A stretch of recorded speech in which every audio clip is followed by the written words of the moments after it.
The Fair Pay Bill. The Fair Pay Bill is going to impact almost on everybody in New Zealand. That's right. If it's not you directly, it might be a family member, but it's going to impact on you. And do people know about it? I don't think they know enough about it. But I tell you what, who is here? Alan McDonald from EMA, and he knows about it back to front. And you've just actually, was it yesterday you made a submission through to, or you actually fronted up to some of the politicians? Yeah, we were at the Select Committee hearing, which was held in Auckland yesterday, because there were so many businesses from Auckland that wanted to appear in organisations like ours. And thanks for having us along today, Max. Appreciate the opportunity to talk to your people. So. Well, that's great. It's such an important subject, and I just don't think the public are aware of it. And I don't think they're aware of the repercussions it's going to stem from it. Yeah, and that's our main concern, is just how widespread and the compulsion. We actually call them unfair pay agreements, because they're not fair pay agreements. They're a return to national bargaining that we used to have in the late 70s, 80s, 1991. It was repealed, and they were repealed for a reason, or replaced for a reason. And that's because our productivity was actually dropping quite dramatically because of the number of very large-scale industrial actions that were going on at the time. You would certainly remember. Oh, I was there. I was there, and it was. You'd certainly remember the Mangere Bridge one, and the old BNZ down in Wellington that were delivered years late because of industrial action. Oh, huge! You know, the big think projects. I was around when Muldoon put in the wage freeze because of it. Yep. Inflation was escalating to huge amounts. Interest rates in my day, I built a house with 7% interest on my mortgage, and within 3 months it went up to 13%. I mean, that is the dramatic days of those times. Yeah, we're not necessarily forecasting or predicting a repeat of that widespread industrial action. In fact, you can't strike for a fair pay agreement. But what worries us, or what concerns us, is that the way they're being implemented, it's undemocratic. So you're going back to, well, in this case, only 10% of a workforce, or less, or 1,000 workers, whichever number is fewer, that's enough to initiate a fair pay agreement. And once it's initiated, it has to be concluded, so it's compulsory. Now, 10% is like handing the keys of government. It'd be like the current Labour Party handing the keys to David Seymour and the ACT Party, and I don't think they're going to do that anytime soon. No way. So, you know, 10% is just undemocratic, no matter which way you cut it. It should be a minimum. Well, let's put it in 51. perspective. 97% of all New Zealand enterprises are less than 20 staff.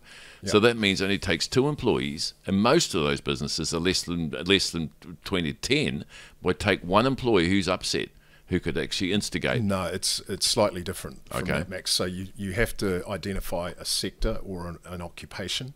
So let's say it's retail shop assistants, right? Mm-hmm. So that would take the staff of 3 big supermarkets in Auckland, and then they would dictate to they could say, we want a fair pay agreement, so that would meet the 1,000 threshold quite easily. So retail shop assistants, 1,000 supermarket workers, they go, we want a fair pay agreement. Every shop assistant from Stewart Island to Cape Reinga is then part of that agreement and is covered, whether they know it or not. And every employer who employs a shop assistant is covered. There are 539,000 plus registered businesses in New Zealand. So how do you get to all those employers in the first place to tell them, by the way, you've got a fair pay agreement in your workplace now, and their workers? So, you know, that's just hugely... And I note in the bill that there's no compulsion to actually notify every individual. So the government, they're not required to... There is. The employer has to notify everybody. So the other side of the bargaining equation, in this case it will be the CTU, they're not beholden to the same rules. So the employer's obliged to tell all his employees, but the unions who supposedly represent these employees have no such compulsion on them. So how do you, if you're an employer and you're not even aware that there's initiating a bargaining, because I mean, just the way you described it, retail, it'd be impossible for them to even know about it. And that's one of our big concerns, is that you'll get people who are non-compliant and won't even know, and in theory they could be prosecuted by workplace, the workplace enforcement agency. And that applies retrospectively for 6 years. So you could be going about your business for quite a few years, and then suddenly you've got a 6-year payback. Wow. You know, which is, as we know, that sits in the Holidays Act at the moment, which is one of the things we have a bugbear with. Yes. And you've got to go and find those people and pay them. So you know that possibility of widespread, large scale, lack of awareness and non-compliance, that's a real burden for employers to carry. Look, a lot of people watching this are probably not even aware of the process. So let's just try and take a helicopter view of it. So there's initiation, which has got to be done by a union only, can't be done by anyone else. Yeah, well, 1,000 workers or 10% of the workforce, but then you've got to decide what is that occupation. So there's your first problem. How do you define the occupation? Particularly today, because things are not like the old days where people were in a regimented occupation. Yep. Today, it just doesn't happen. You know, the old days of demarcation disputes, literally the wrong guy on the factory floor picked up the screwdriver and you know, it was one out, all out. Now, again, we're not going back to that, but how do you define that? And there's a very famous case in Australia, and I'll just run through it because it's quite amusing. Yeah. Went all the way to the High Court. So if you order your groceries online and the person delivers them to your door, is that person a shop assistant or a driver? Oh, there you go. Actually, good point. Right. And we had those disputes in my day. Well, the drivers' union and the distribution union used to go to battle. Yeah. So in Australia, went all the way to the High Court because their Fair Work Commission, which these agreements are based on, they made a determination and it was appealed. And it turns out that person is not a driver; they are a shop assistant. But it took 3 to 4 years and the High Court to decide that. There's another case where somebody putting spuds in a bag in a pack house is deemed to be a manufacturer. There are people in downtown Sydney who are on the Miners Award. I'm not quite sure what they're mining for in downtown Sydney, but they are being paid on the underground bloody train system or something. I don't know. Who knows? But you know, so those are the sorts of scenarios that you're heading towards. Just simply defining what is that role, and that requires a big complex bureaucracy to do. You know, you and I could sink deeply into all the processes. It's just go through initiation, which is a nightmare. You've already identified that within a short conversation, and then what's the next stage? Bargaining itself, I guess. So, getting a representation and getting them authorised. Then there's representation. So on the employee side of the equation, that's CTU. It's not even all the unions because there are a very large number of unions that sit outside. Oh, they're angry with the CTU. CTU. So, and then from the employer's side, well, the original bill named Business New Zealand as the employer representative of choice, which they of course withdrew from because, quite rightly, like us, we don't pretend to represent. Oh, let's clean that up. Are you guys still affiliated with Business New Zealand? Yes, closely. Yeah, so we're part of the Business New Zealand network. You were when I used to work with you guys. We still are. So there's us, Business Central, Canterbury Employers and Chamber, and Business South. Well, I was pissed off when I first heard about that. Business New Zealand, how do you let us down? You should be at the table negotiating it for us. I've seen the bill, Alan. I wouldn't want to be associated with it because it's so anti-employer. It really is a shocker. Yeah, and you know, Business New Zealand and ourselves share the view that these things are illegal. Well, they are illegal domestically because they're changing the law to make it legal. We're going to get on to ILO later because, I mean, you've already taken the case there, haven't you? You or Business New Zealand? Business New Zealand took the case, which we supported. You know, ILO didn't pursue it in the end, but they did. You know, they do believe there are areas that need to be tidied up. ILO, folks, if you're not here, is the International Labour Organisation. That's correct. There's a couple of my old colleagues from EMA that actually went up there and still there. Steve Marshall, is he still there, do you know? I'm not sure. Brent Wilton? That name rings a bell, yeah. Yeah, he might be there. Okay, so they're up there, but I guess it's in Geneva, isn't it? Yeah. And it's a massive organisation, and what they do is develop sort of policy for the inspiring for the labour world movement. Yeah, no, they're basically they're the central organisation for the worldwide union movement. And you know, their principles and their rules state that bargaining under good faith should be voluntary, not compulsory. Now, let's hear that again because I didn't know this. So they are there for the purpose of unions only, not for employers. They're not a balanced organisation. So those colleagues of mine went there and they turned tables. I don't know about that, but you know, so that's the organisation that represents unions, and here's us as employers going to them with what turned out to be a case that they wanted to have a look at because they considered 459 complaints or cases. They narrowed that down to 40. New Zealand was one of those 40. They narrowed it down to 22 they were going to have a closer look at. New Zealand was one of those 22. And in the end, they've determined, they asked the government for an explanation, which they've got. And not unsurprisingly, they've found that the government's, it can go ahead. I'm not surprised now because, I mean, they're looking after their own, aren't they? With some caveats because, they still... It still doesn't hold to the principles of good faith bargaining, which is voluntary, which is the current law in New Zealand, which is why they're having to develop a new law to make it compulsory. And our Bill of Rights. Yeah, that's another. And the Human Rights Act. Both of them say you've got freedom of association, and that's not. And that was the complaint that it was cutting across the. Now we're still not getting through the subject matter. You and I are bad, but we've got to explain that because initiation. then you've got to identify someone to represent you, whether that's it might be an industry. Talk about that, because I'm so angry about this side of it. Well, so who's that going to be? Is it going to be an industry association? Is it going to be, I don't know, the steel? There's a steel group, there's a plastics group, there's a wood group. All these business organisations. Or it could be the local and chamber. You guys, all employers. Yeah, we won't do it. It could be the Chamber of Commerce. It could just be somebody that you nominate. It could be an aggregate of businesses. But there again, so one of the suggestions is that there would be some business representatives around the table. So who's going to do that? That's going to be the well-resourced bigger end of town. And as you pointed out earlier, 97% of our businesses aren't the big end of town. No. Now, that's not to say that they're not going to act in good faith, but their view of the world is different from a five-person little manufacturing outfit or a little exporter. Yeah. They have a different view of the world. They're better resourced. They can cope more with some of the larger scale shocks that come into the system every now and then. So, is that fair representation of the employer side? No, not necessarily.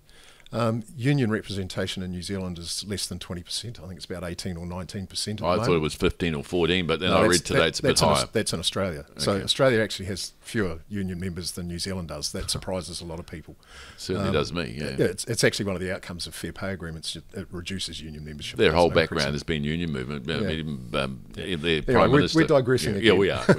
So, but, the CTU will be the representative, but they don't, they only represent 18, 19, well, they don't represent. Get on to the hard bit. What about you employers? You guys are hands off it.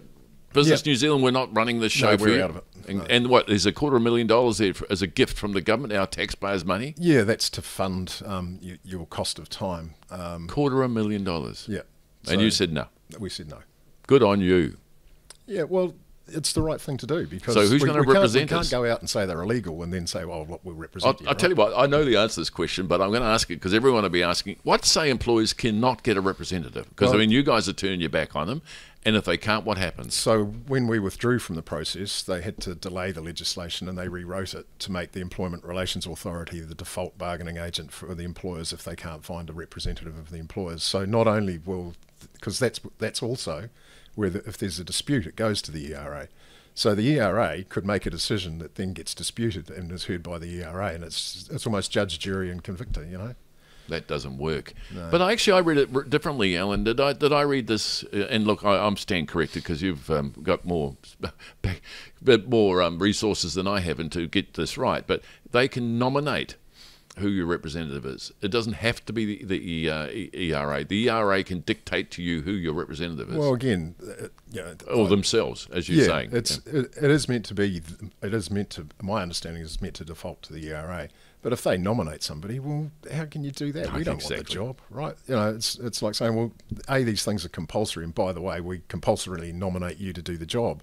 Well, frankly, we've got better things to do with our time. Now look at representation then. Look at even the workers. I mean, they've got a beef here because a lot of workers in New Zealand, most workers, as you've just pointed out, don't want a part of the union. Yeah. And yet they're going to be compulsory associated with the union with this legislation.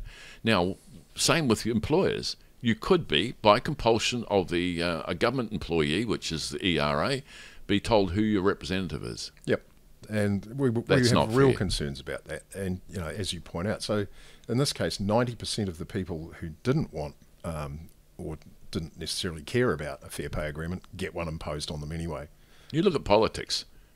One way, if you want a decision to go your way, you pick the individual who's got your side in the bargain. So you can imagine who they're going to pick. Well, you see it all the time. Three Waters is a classic example. Oh yes. Just the committee, the group that was set up to look at the hearings was made up of councillors that favoured. I want to ask you that then. So the committee that was set up to explore fair pay agreements, and I remember seeing it in the listing. And Jim Bolger led one. Yeah. Yep. Oh my goodness. And let's leave Jim out of it because we're going to get delayed again. It's your fault this time. But look, let's get on to that because was it stacked? Because it looked that way to me. And there was a lot of academics who talk about employment in theory rather than practice. And it looked like a lot of ex-unions or union-affiliated or union-associated people. Yeah, there were only two business representatives on it, and that was Kirk from Business New Zealand, and I can't remember the name of the other woman escapes. There was a woman, that's right, and she represented an association, business association. Yeah, one of the associations. And there was the CEO of the then Wairarapa Rugby Union, I think, who was a large-scale employer. But I think the outcome Out of how many? That was out of what? Because 8. 8. Yeah, it was So 8, 7 or 8. So two out of 8. Yeah, and so, but the outcome's important here because, we went in, when I say we, because we're part of the network and Kirk was in there, and we took the view that it was better to be at the table than not. We could have withdrawn at that point. But we went through with the group, the report that came out was not supported by Business New Zealand or the other business representative. So they were a minority. Well, I'm very pleased about that, They by the way. looked at producing a minority report opposing the findings. They didn't go down that route. But, right from the start, even before we went into that working group, we regarded this proposal, because it was in Labour's manifesto pre-2 elections ago, and we opposed it then, we oppose it now, because it's a backward step. It's the wrong thing to do. It's just so inflexible. The modern workplace, fast, adaptable, flexible. You work with your teams to suit their needs. What we're going to do is impose a framework that suits work's needs, doesn't suit the needs of the employees. This is the important thing here. This is making the employees fit the job, not the job fitting the employees. Now let's get the big picture, Alan. Now. You're off on a tangent. You're telling me off before. But Okay. look, let's get you back on order, mate. But what the point I was going to make then is we've talked about initiating bargaining. We talked about now bargaining. But one thing that I think we ought to talk about is all those steps, and we've only started. There's a few more steps to go. All have to be approved, and so you have to send an application to, I guess, the authority or wherever it might be. It's a government worker, so a public servant will decide if they agree with you or if they're not. So it's totally controlled by the government. Yeah, that's our Every view of step. it. Yeah, Do pretty you know much. what, Alan? I went and did a count. 117 times the word consent is written in that legislation. Right. Oh, well, we know how well consenting goes in other acts, so, And how long does it take? it takes forever. Forever. Well, and that's another thing too. So you're locking in these fair pay agreements for 3 to 5 year terms. Now, you're familiar with the old days of bargaining, and even now. Well, they used to be 1 year, to be fair. Then we got real modern and went to 2 years. But what happens if you lock in for 3 years? You get the lowest possible number you can get. So we're seeing settlements now of sort of 8 to 10% for an annual settlement. Yep. Right, but if you're going to settle for 3 years, you're probably going to settle for about 9% over 3 years. So you've just locked in low wage increases for your entire, well, the bargaining agent for the other side has locked in low wage increases for the next 3 years. And we see that all the time. If you think about 3 or 4 professions or occupations that everyone would regard as underpaid, you'd come up with a list that I bet would include teachers, nurses, police and firemen. Oh, you say, yeah, that's the most favourite subjects here, and they're all got representations in Parliament. Yep. Everyone regards them as underpaid, and what else have they got in common? They have a centralised wage bargaining system that locks them in to the lowest common denominator number that's acceptable to the employer and the employee. Oh, to be fair, Alan, I mean, I've advocated for employers on that side. You push like how to suppress the amount of pay that those people get. And Well, look, they are lowly paid, I've got to say. So look, I'm not disagreeing. teachers with you. possibly, Well, not teachers. What does that tell you about the capability of their bargainers? But, Good point. Good point. I'm not disagreeing with you that they are underpaid. Everybody, that's my point. Everybody would agree they're underpaid. But the thing they've got in common is they're all locked into centralised wage bargaining. for a long period of time. For a long period of time. And centralised wage bargaining is fair pay agreements. But again, if I was on the other side, and we need to push back on you, I guess, but they can open up bargaining again and say, hang on, we're halfway through this and inflation's gone double, so we're going to have to up that rate. Yeah, and how long does that take? And how bitter is that fight? Because You're right. as we speak, there are nurses on strike at the moment. Oh, sorry, firemen, isn't it? Yeah, the firemen are on strike at the moment. I think you're right. Yeah. But what I'm saying, and you're quite right, it took forever, even in the old days, Yeah. to get that appeal to go through and be approved and then so on and so forth. Wow. Anyway, just getting further on to it. And look, at the end of this, remind me, because I'm going to ask you what your prediction is, how quickly will the first 5 agreements be put up in place? Because I'm wondering if you're going to say it's going to take forever, and maybe will they ever get off before the next government's put into place? I mean, not the next one, the one after that. Yeah, so the intent from the current government is to have the first ones start negotiation early next year. And when do you think they'll be finally approved? I guess they might make a point if they're still in power. Well, I mean, when The authority will be told, make this priority one. So, that's the intent, but this government's track record, and I'm not taking a pop at any particular government, but their track record on getting things done isn't great. I think that's a bit of an understatement. Yeah, You know, I could be more critical than you. And the National Party, who we talk to, because we talk to all parties in government as we do. It's part of our role. That's why we've got some good relationships with the current Labor administration.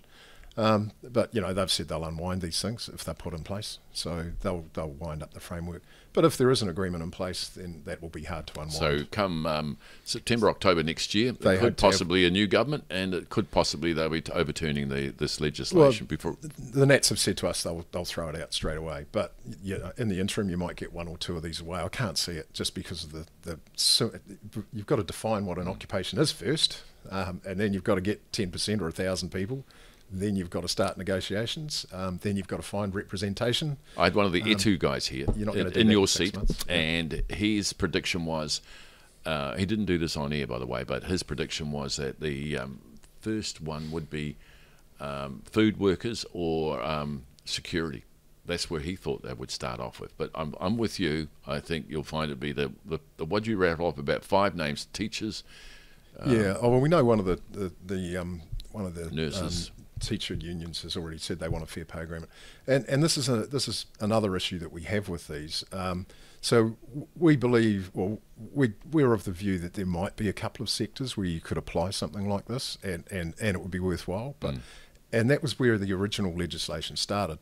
But now it's open slather; anyone can have one. And so for an employer, you might have 4, 5, 6 of these in your workplace. So you're going to get in this cycle where you're renegotiating. And that's what happened in the old days too, all the Alan. time. Yeah. You're going to have to hire people permanently just to negotiate these things. Our equivalent organisation in Australia has 44 lawyers employed just doing these things full time, because there are 109 of them in Australia. Well, when I started at EMA many, many years ago, way before your time, that's what we spent a lot of time with doing. Which agreement would apply and which one wasn't, and there was debates all the time, and we would have to go off and say, well, it's going to end up in a union. But we had to, as the employers, give advice to certain employers. Yeah, well, down at Business New Zealand, they've got a library there, and it's actually a library of all the old awards. All the blue ones. Yeah. I remember them. Yeah, so we used to have that at EMA in Auckland too. They rescued them, and they've got them in a library down there.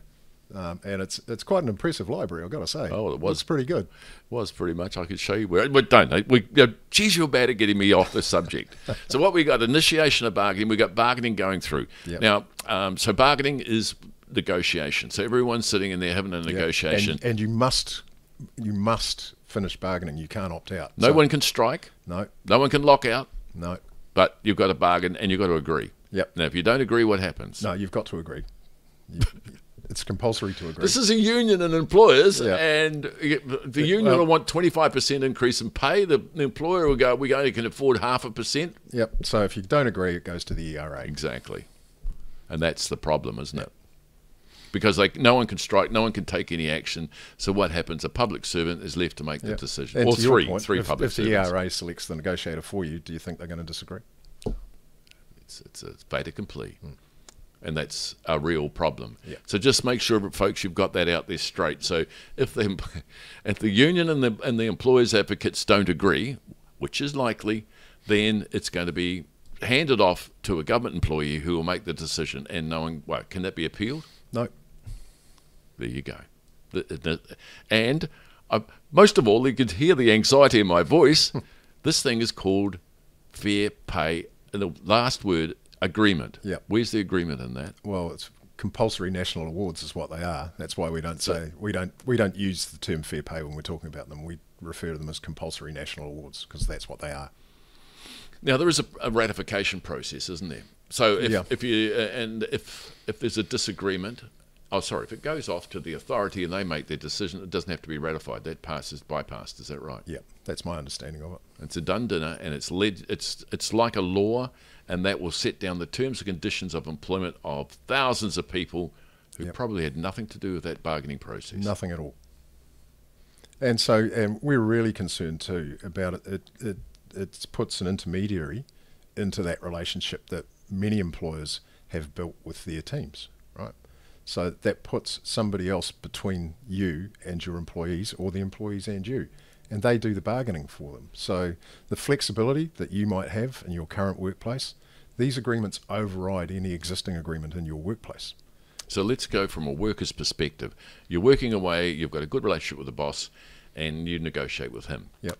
And admittedly, they've had it rough recently because the boss said, if you'd like it, to lump it because I'll just get you replaced. Well, nobody's doing that, Max. No more. There's no people to replace them with. You know, it's a Talk about that. Where's the it's power a buyer's now? market. You know, if you're an employee at the moment, you know, employers are working very, very hard to keep the staff Now, they've all got. my years, 30 odd years of employment relations, and in working in your organisation as well, we always says that what was always said, and we denied it, I guess, but that the balance of power lay with the employer. The employer always had dominating factor. Yeah, that's not the case now. I would argue. I mean, I would argue the same. Just for example, I was talking to the head of the Queenstown Chamber last week, or a couple of weeks back. They're offering $30 an hour to clean hotel rooms, and they can't find people. Wow. The pickers down in the kiwi fruit pickers, at the moment, the average you could probably get about $40 an hour. Really good pickers will get $60 an hour. And what's happening is people are going out of the pack houses and the sorting houses and going picking the fruit because the money's so good. But there are 6,500 people short. I lost one of my policy staff to Australia. They offered her 40,000 Australian dollars more than I could pay her. And that's where we're sitting today, because the Australian HR people are over here recruiting all the time now. They're plucking them out of our immigration queues. They're actually, you might remember a few years ago, Australia was complaining about New Zealand being used as a backdoor to get into Australia. Yeah. Australian recruiters are going into our immigration queues and saying, if you're in Australia for 5 years and you want to get to New Zealand, you can do that, but come to Australia first. So they're backdooring us now. It's a complete reverse. Yeah, but look, let's get this straight for a bargaining agency. So you're a worker in the workplace. You've got powers now to actually put some pressure on your employer for a pay rise. But this is going to stop when this legislation comes in, because no longer will you as a worker have control over the negotiation process. Yeah. A union not of your choice will actually negotiate for you. Yep. And at the end of the day, if the union can't get an agreement with some unknown a selected person as a boss, then it goes off to a public servant who will make that decision for you. Now, you could, in theory, as the employee, still have a direct conversation with your boss, right? But where's the regard for the employer to do that? He can turn around and say, well, that's the conditions, that's what you get paid. And do you know, Alan, that was in the old days. When I sat on the phones in your organisation, nobody, and there was terror in the voices of employers when they heard about the Employment Contracts Act coming out. You mean I've got to talk to my workers directly about pay? Yeah. Whereas today, that's a comfort level. Now, in those days, it was frightening at the thought of it. And look, there are some less than desirable employers out there. I mean, we see 100 odd prosecuted every year out of 539,000 plus business entities. So that's a very tiny minority. But that's the other issue, is they're kind of using a sledgehammer to crack a walnut here. The system we've got works pretty well. Yeah, there's the odd outlier, but that's the same in any situation. Now, Alan, what we've seen with this government is if there is a complete, the public go absolutely ape about some piece of legislation or pending law, this government will back off. Is this one, you reckon, a fait accompli? Because I just even heard today, or I think, did you guys tell me this? 30% of the current, not the caucus, the Labor MPs are ex-union officials. I don't know if that's the case or not. I heard it today. Certainly the last two employment relations ministers have been ex-union representatives. Well, I think it's 30% of them, and there's 50 odd of them, isn't there? 56 or something. Yeah, 56. Yeah. So I don't know what the split is, but I know it's reasonably high. It's a reasonably and the promise high. has been made to unions for years. They've been waiting for this for 6 years. And As I said earlier, it was in the manifesto 2 elections ago. New Zealand First handbraked it in the first term, but that handbrake's gone now. What a legacy for Winston, being known as a handbrake. He put them into power, and then we've got it. Yeah. So this was a promise made to the union movement. Well, it was a policy made as a promise to the union movement. So we're not going to see it stopped, even if the public went wild about it. Do you think the public, if they did go absolutely horrific about it and get upset, because I can't even get the media excited about this? Yeah, it's an interesting one, that one. I think they will try and push ahead with it, whether or not they're able to implement it in time. At the moment, the next election's looking 50-50. So they may scrape in, they may not. They'll certainly need a partnership to get in again. Now, I'm going to ask the obvious question, Alan, and you've been for another interview just before this, and I guarantee they asked you that. Alan, this is going to give workers a pay rise. What's wrong with that? Why should you deny them of that? So we agree that workers should be paid more. We have no issue with that at all. But it's not just about pay, and more pay should come with more productivity. And I don't know of a workplace anywhere in the world, because there's been research on this, where if you simply pay somebody more for doing the same job, they suddenly become more productive. That generally doesn't happen. And that's what they're saying, isn't it? And that's what they're saying. And there's a few myths around this, that productivity's lagged and all this, wages have lagged productivity. No, they haven't. They've tracked each other almost identically. In fact, the only time New Zealand was in the top sort of 4 or 5 in terms of productivity, because we have a long-standing productivity issue in this country, the only time we were up in the top 3 or 4 in the OECD was when we went away from the old bargaining system, the centralised bargaining system, and we went to the Employment Contracts Acts, which we have now since '91. And in that period, for about 5 or 6 years, we were amongst the leading growth and productivity countries in the world. Oh, well, I didn't realise that. Okay. So we got a boost from doing away with that contracting system. And even in France, where they have this collective bargaining compulsory system, they're doing away with that now, or dismantling that, to go to the system that we have now of enterprise bargaining. Oh, you're kidding me. No. So they're actually getting out of this, and we're getting into it. And there are other countries in the OECD doing the same thing. They're dismantling the old because I think system. Germany, Britain, all these other prominent countries have all got it. Sweden and all these. Yeah. So they're dismantling that system and going to what we have. We're going the other way. We're going to a less flexible, less adaptable, slower moving system that we know led to a decline in productivity. We're going to reinstate that instead of being a modern workplace. Now, I said to you before, in your seat a while back, I had a guy from the ETU here. You know, we used to call it the Engineers Union. It was my day, but yeah, I used to be part of it once. Were you? Yeah, when I was a journalist, we were in the Engineers Union. Believe it or not. Of course you would. Oh no, you had your own union. We had our own, and then it got swallowed up by the Engineers Union. Oh, there was a period. That's right. God, yeah. You're a young fellow. But let me just say, that for a while, thanks, Max. What I was impressed about him about, and the reason I got him in here, because he publicly stated on television, on the news, that he was very interested to get, I think it was like New Zealand Steel, their productivity up, because he could see that would lead to higher wages. He wanted to help the organisation get their productivity up. Now, that was good news. It's a shame. In this legislation, they've got a whole lot of principles and things that were compulsory to bargain. There's no word of productivity in there. Yeah, and we would share the view with ETU that we want to get productivity up. Absolutely. But we wouldn't share this pathway because this won't do it. No. And in fact, what it will do, it will actually compress wage bands. So then if you artificially inflate the bottom, and we see this all the time with the minimum wage, you compress the top. Let me test you on that. Would you oppose an amendment to this particular bill, which says we're going to put in there as part of the compulsory subjects to discuss would be productivity gains? If you wanted to tie the increases in wages to productivity, but I think that would be unfair, because there's a whole wages and conditions in the workplace are only one small factor in productivity. There's a whole lot of other things. But the other thing is, Alan, that they got in there like a redundancy. It doesn't say compensation, but it says you've got to discuss redundancy, and that's what it's about, is it getting a compulsory... Yeah, but the National Income Insurance Scheme adds 4 weeks compulsory redundancy. It doesn't say that you have to give it, but it's there as a subject that has to be discussed. Yep. And so if it has to be discussed and one side says we want it and the other side says we don't, where does that go? That goes back to the ERA, and where does that go? The ERA, being a public servant, will go, well, our big chiefs up in Parliament say this, so we better go with it. Yeah, I got you. Alan, this is very depressing, but is there a better way than the legislation we got at the moment? Yeah, we do think there's an alternative, and that really is to use the example that's just been concluded with the immigration reset. So you work and you identify a sector, right? If there is a problem, and you know the minister himself often talks about bus drivers, cleaners, security, retail food sector. If there is a problem, let's do a market test, apply a market test, see that first of all the problem actually exists, and if there is, then work with the unions and the employers to actually come to an answer. So would you support a wage commission?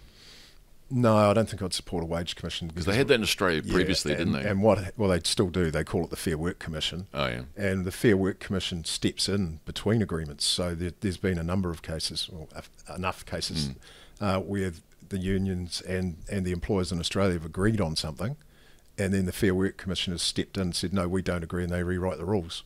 So we don't want a third party. No. I mean, we've got enough third parties in this. Yeah. There's so many third parties. We're up to about 10. But we don't want something like that.